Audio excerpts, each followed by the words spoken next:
Tyson, your master mechanic here at General Rental Center, coming to you with another edition of Tech Tip Tuesday. Got a lawnmower here on the table. I'm going to show you some stuff about and how to tune it up and maybe save yourself a little bit of money. So let's go over to the table and get started. Guys, we're working on a Troy-Bilt. It's a TB160 powered by a Honda motor. Generally sold by your box stores. This is a very common mower in this area. I'm going to show you some stuff about it. Customer brought it in. The complaint is it'll start but will sputter and then dies. So one of the first things we're going to do, we're going to go over the fluid part of it just to ensure and kind of get it checked in. Our oil right here. Let's make sure it has oil in it. Yeah, we're looking good and looks like fresh oil, so he's probably done an oil change. Oil level looks good. We're going to wipe that down. We're going to check it one more time just to make sure. We don't ever want to try to start one that doesn't have oil in it. So we're doing good. Plenty of oil, plenty fresh. Good. Fuel level. Fuel level's about half. So we do have enough fuel in there to. I'm going to bring you around here to the carburetor side. I'm going to show you some stuff that's kind of specific to the Honda carburetors. Anytime you're doing a tune-up and stuff on these, there's going to be some things you want to look for. I myself, the first thing that kind of catches my eye, all this dirt and buildup here. It's obvious that we do have signs of maybe even a fluid leak where the dirt and stuff's catching and staying in it. We'll probably want to address that. We'll have to get it all cleaned off, service it out, and then run it and just see if we do have a leak. You know, there's a governor shaft there. It could be leaking out. You know, it kind of looks like it's coming maybe even from a little bit higher up. We'll check that out too. That's all the things we do as we service it that I'm looking for when I get into doing a service. You know, a lot of people think that a general service is just, hey, all you gotta do is change the oil, sharpen the blade, and ship it back out. There's a big reason that we have our trained techs do them is because they're going to see stuff like this. They're going to notice it. You know, we may catch something, we may not, but and it may help you out in the end. So put our fuel cap back on. Going to the carburetor here. This is a Honda. It's got the auto choke system. You'll notice a lot of these mowers nowadays, there's not a choke lever or anything. There's not a throttle lever. It's got an auto choke system. I'll show you a little bit more about that when we get behind it. So first off, let's get the air filter out. A couple of things that I'll look for here is just the general shape of the air filter. Is it clogged? Does it have a lot of grass and dust and dirt in between these fins that are causing the airflow not to be proper? This one's not too bad, you know, a little bit of residual grass and dust, but I would say this is a decent filter. We'll clean it out so the customer's not charged for another filter. Next, we're going to look right here in the base part of your carburetor, your air filter housing. What's here? Do we have a lot of dirt and dust buildup? Is stuff getting beyond your air filter? If it is, then you have a filtration problem. Either your air filter's not sealing here and or it's been run without an air filter. So this one looks very clean. I do see a little bit of fluid build up down in the kind of in the carburetor side.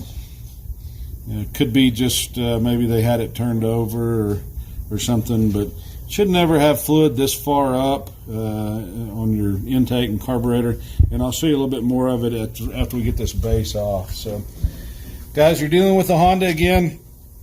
We got a couple of 10mm bolts right here. When we take these bolts out, everything behind it, carburetor, gaskets, plates, spacers, they're all going to just fall out. If you've never done this before, we kind of call that an oh geez moment, because when it all falls out, it's like, oh geez, where does it all go back? So I'm going to show you a little tip that I found. It was from another mechanic, another Honda mechanic, that what he had me do was take a set of these bolts. This is off of a different Honda, but so I'm going to take these. As I remove this bolt, I'm going to slide that one back in to hold all that in place before I take the other one out. So let me reach over here and grab my tool to start taking these off. I'm just going to loosen them up. I'm not gonna take them all the way out, but I'm gonna get them. Okay, so I'm gonna go ahead and take this one out. What I'm doing is I'm holding that base back so it doesn't, nothing falls off. So as I remove this, slowly but surely, make sure everything kind of stays. I'm going to take this one and I'm going to feed it right back in. Get a couple of threads into the head so that it'll hold it. Now let's come over to our other one. Let's take it off.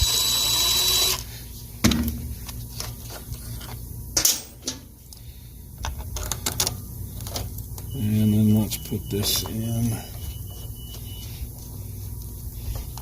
Alright, quick little tech tip I'm going to show you. Guys, I see some mechanics a lot of times taking nuts and bolts and stuff off of machines and it's just laying out everywhere. Go buy a $2 magnetic dish, put all your nuts and bolts in there. That way somebody comes by, hits your table, all of it's not spread out. When you're all said and done, this bowl should be empty. That means you put everything back on it. That's just a little quick tip. So back over here to our carburetor. So now we're loose. I'm going to go ahead and take our air filter base off. You do have your crankcase breather tube back here that is stuck to the back side of the base.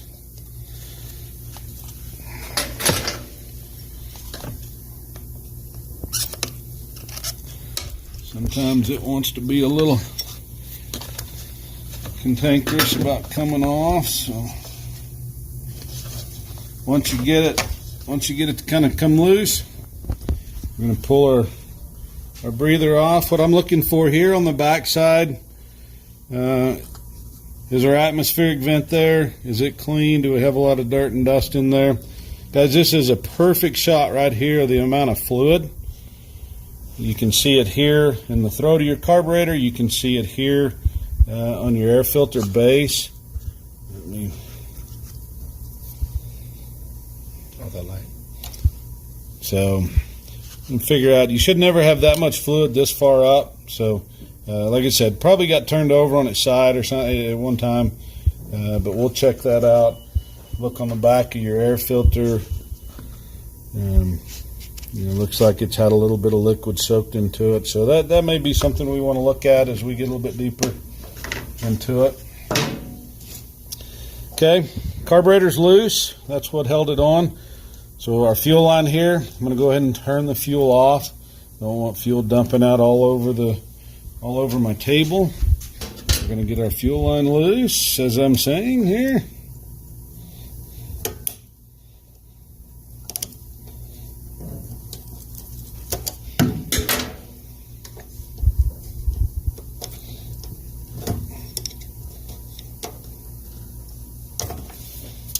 Alright, so our fuel line's loose. I'm going to bring that carburetor forward.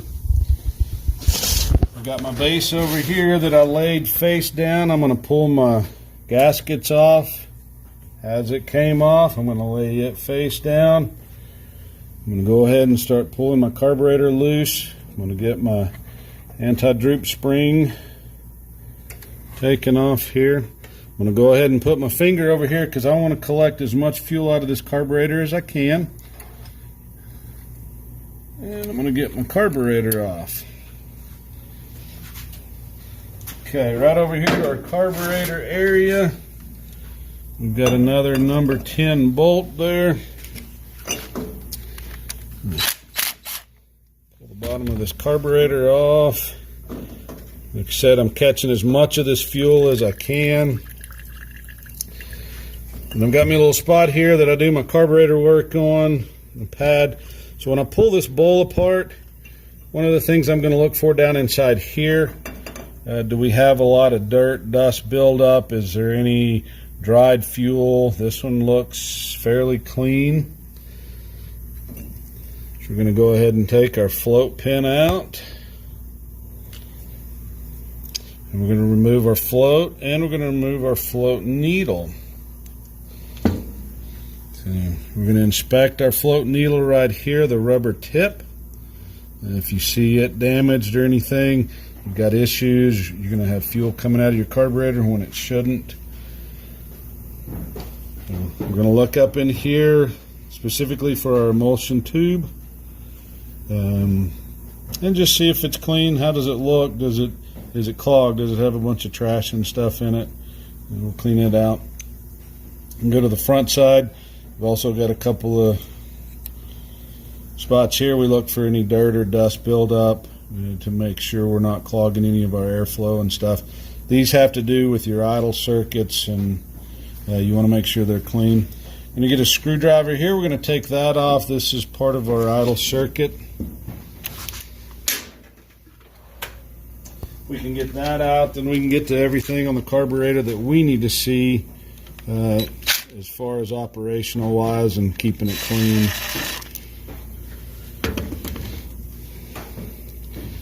So you can see down in there again, you've got your little orifice or jet down in there. You just want to, we're just really looking to see if we're clean. This would any of these being clogged are going to affect the airflow through the carburetor, and therefore going to affect the amount of fuel that gets sucked up through the carburetor. Could cause the same issues that the customer's complaining about, starting, sputtering, and dying. Very well could be caused in here. Going to look at a little bit of our fuel down in the bowl. Looks a little milky. We've got some dirt and stuff kind of floating around down on the bottom. I don't know if you can see it a little better. Not a real good shot, but you can kind of see some of it. A little bit of dirt and dust down in there. Obviously, that's not going to do good. If it's inside your motor, it could be clogging your emulsion tubes and jets. So that's going to be kind of an issue. All right, so we've got our float and our needle reinstalled. Everything seems to be moving pretty good. Because I'm going to blow in here just a little bit and just make sure we don't have a leak. Fair warning, there has been gasoline on here, so I'm going to clean it off. I'm going to blow into it. Okay, we have no air escaping, so I'm going to raise that float up just to make sure we can hear air escaping. So it's sealing. The specs on that, if you have a pressure gauge, a vacuum pressure gauge, is about 6 pounds. It's what it should hold before that float releases and lets air out. So this one's good. We're going to go back with our install.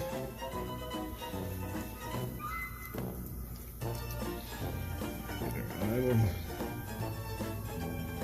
circuit together.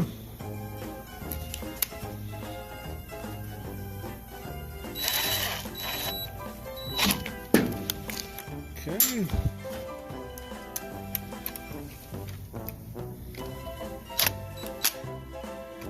All right, back over here to the machine. And here we go.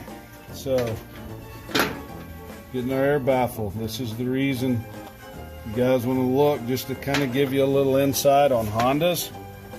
Post carburetor, other than your bolt holes, post carburetor, your holes or your air holes are going to be on the right hand side. Pre-carburetor, they're always on the left. That's with any gaskets.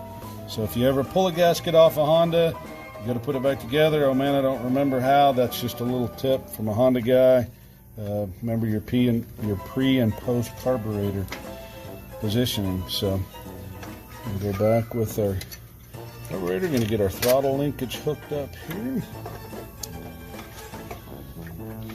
And let's reinstall our droop spring. And guys, a lot of people want to say this is your throttle, this throttle spring and stuff. The proper terminology for that spring is a droop spring. Keeps your motor running. You hit that deep grass, it wants to bog down a little bit. That helps kind of keep up a little bit of slack of your governor arm. Where your governor arm goes in, or your governor rod goes into your arm and your carburetor, you've got a little bit of slack. That droop spring helps to kind of keep it up. This is your governor rod. So anytime you put it on at rest, not running, that governor rod should be all the way wide open. Your machine should be setting that wide open throttle at this point. So we're going to put our fuel line back on. We're going to put our fuel line clip back on. Definitely don't want one of these coming loose. You're dealing with fuel and flammable substances, so that would be a failure if it were to come loose. We don't want that. And now I'm going to go ahead and turn my fuel back on at this point for a couple of different reasons. I want to get some fuel in the bowl. I want to look at it. I want to make sure that we don't have fuel leaking out. Make sure we got our float seated, because once you start putting all this cover and stuff back on, you're not going to be able to see that. So at this point, we should be full. Before I start putting any covers back on, I want to check all my levers. Are they moving freely? My choke shaft is moving, throttle shaft's moving, everything's moving freely. If at any point right now any of that was bound up, you'll be able to find it before you put it all back together and had to take it apart. So that gives you a good view. Okay, again guys, we're pre-carburetor. The breather hole on the gasket is on the left side now. And that's with any Honda. Pre-carburetor, hole on the left, post-carburetor, hole on the right. Okay, I'm going to blow this out. I'm going to clean some of that fluid off so that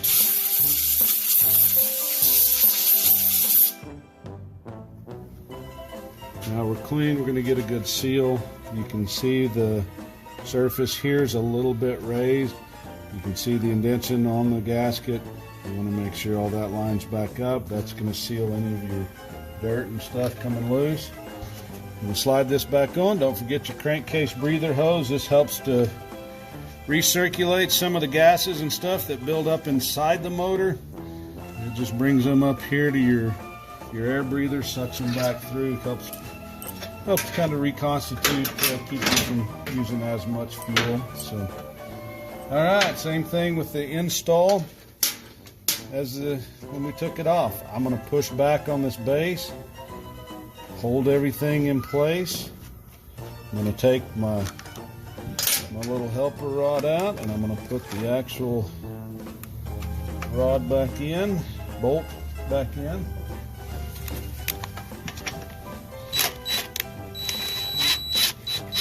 And at this point, I'm going to go ahead and tighten it down, not all the way, but enough to hold it. That way I can get to this one, get it loose so I can put the other one back in. Guys, this little tip with these extra bolts, I can't tell you how much of a time saver it is, and not having everything fall apart and trying to figure out how to put it back together. So come down here to General Rental. We probably have a set, but I recommend you buying a set just to have if you're going to do some of this. So, okay, air filter looked good. I'm going to blow it out real quick, get some of the dirt and dust out so we can put it back together. All right, got our air cleaner base back on. Going to bring our air filter over here. Guys, see all that coming out? I recommend you do that every single time you mow. Pull the air cleaner out, clean it off. This gets clogged, you're going to use more fuel. You're going to wash out a cylinder. It's not good. You want your motor to be able to breathe clean air. So knock that out. I'm going to blow it out, so it's going to be loud for just a sec.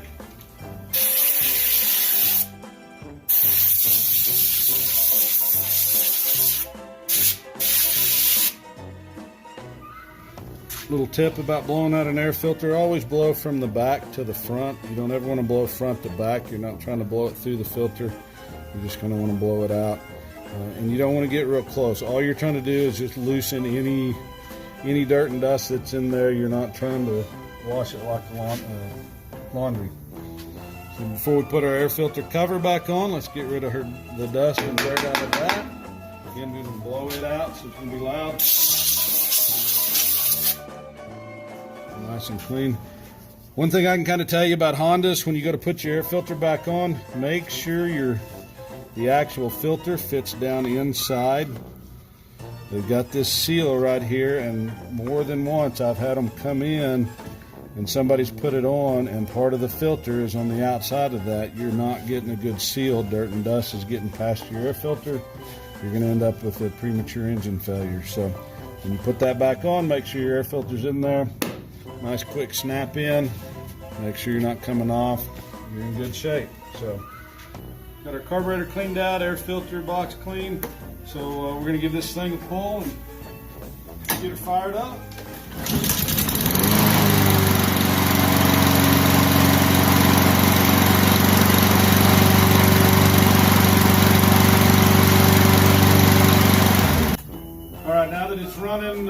the last thing I'm going to do with any of these Honda motors, we're going to take it out back. I'm going to start it. I'm going to let it run for about 10 minutes. I want to sure to bring that motor up to temperature, make sure that thermal wax on that choke is operating fully. We'll do one last check. We'll pull that air breather off. We'll check the choke butterfly, make sure it is fully operational at temperature. And then that'll be it on the Honda motor. Be ready to go back to the customer and mow some grass. Thanks and God bless.